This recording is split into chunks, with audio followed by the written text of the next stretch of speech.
哔哩哔哩的小伙伴们，大家好，我是蝴蝶兰。我们的全职大电影8月16号就要上映了，希望大家多多支持，谢谢。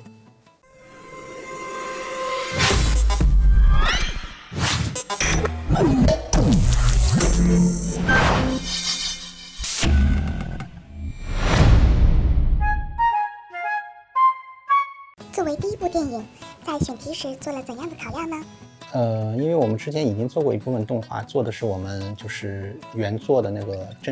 我们当它是正文的那个部分吧，所以我们在选这个大电影题材的时候，想的就是我们不想再把已经做过的故事再做一遍。正好之前我写过一点番外，是补的是我们原作里这些人物大概他们10年前到原作这个10年间的一些故事，所以我们想用大电影的形式，正好把这些部分就是我们这些人物的前传之类的做一个补充吧，给大家，让大家更好的理解这些人物，尤其是一些可能对他们过去很好奇，甚至说一些可能不知道《全职高手》这个故事的人，如果他们先看我们大电影的话，会从这些就以叶修为主的这些人物的少年的那个成长的最初开始吧。在写《全职高手》时，有思考过第一届家师的队伍成员构成吗？人物当时主要其实就提到了一个，就是吴雪芬，是当时叶修头几年夺冠的时候身边一个最可靠的帮手吧。其他的其实人物的话，人物就没有考虑那么多了，就写正文的时候，因为那时候这些选手已经都退役，或者说已经不在我们那个正文的故事线里了。但是当时因为他们是一个战队还有一个是角色，就每一个人使用的那个角色的职业，这个职业其实是一直保留的，也是家世一直流传下来的。所以我们在后面做那个就是《巅峰荣耀》这个大电影的时候，把这些全部保留了，就是每一个我们在《巅峰荣耀》里原创的人物，他们使用的角色，你们会发现他们的 ID 其实就是后面我们在正文里家世战队的那个元素法师也好，或者说魔剑士也好，就是这些角色的 ID。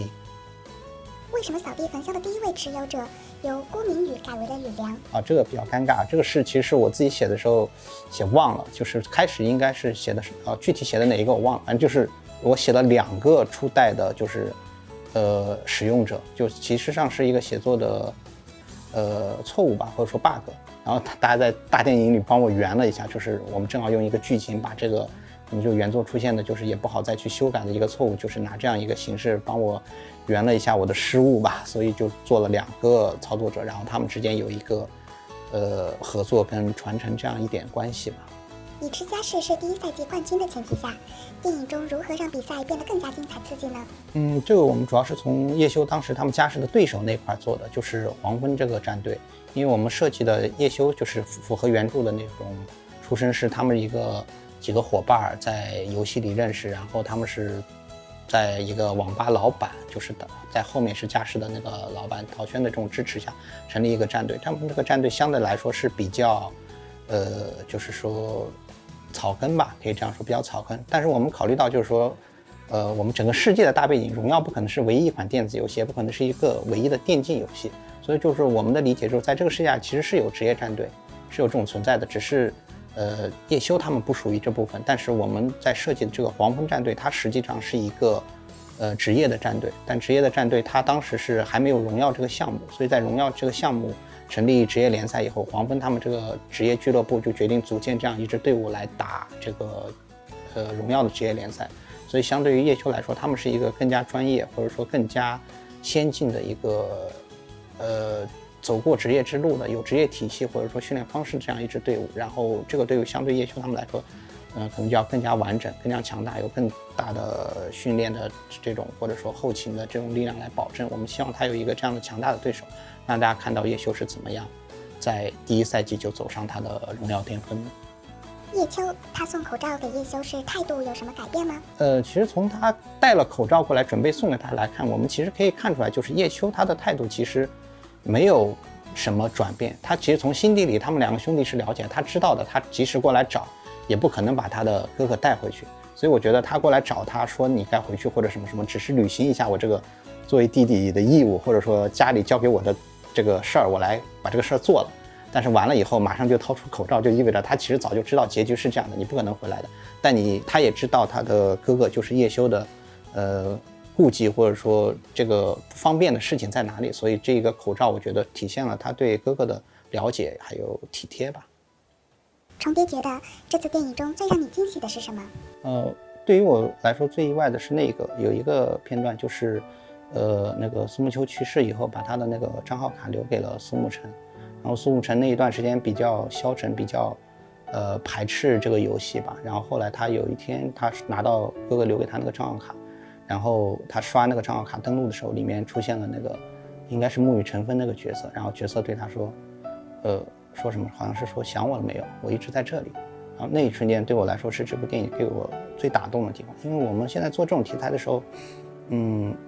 为了可能是正能量一些吧，尽量会往电竞啊、体育精神那方面靠。但我觉得这一瞬间我看到是普通的电子游戏对于我们人生的意义，它不是无关于理想、无关于奋斗或者什么，只是进入了我们的生活，带给你的生活一丝念想吧。对 B 站全职高手的粉丝们说句话吧。B 站朋友应该大多是看动画片的吧，所以我觉得也来看一看我们大电影，看看你是不是喜欢。谢谢大家这么长久以来的支持吧。看第一条，2019年6月16日，我把8月16日一定要去电影院写进了备忘录。2019年7月16日，我痛心疾首地面对着学校8月16日军训的通知。其实8月16只是我们首映，我们后面会持续的在影院，你后面再去也是可以的嘛。这一位说，我在预告片里看到陶轩，那时候他们都是为了自己的梦想，为了自己的荣耀去职业圈里拼搏，现在家世确实物是人非。他很感慨陶轩这个人物，其实陶轩后面即使转变了，但赚钱也是理想呀。我们不能因为这样就觉得他好像那个什么，只是他追求的路跟叶修不一样而已。郭明宇，你以为改个名字就能不还钱了吗？这是我的错。张家乐完美的避开了所有出场机会，其实有的，大家仔细找。你说的这个全职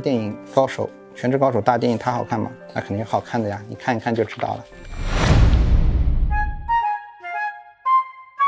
为什么电影中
回头了吧。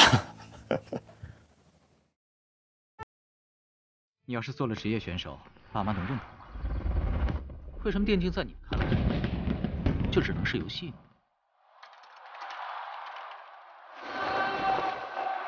做职业选手要付出的远比你想象的多。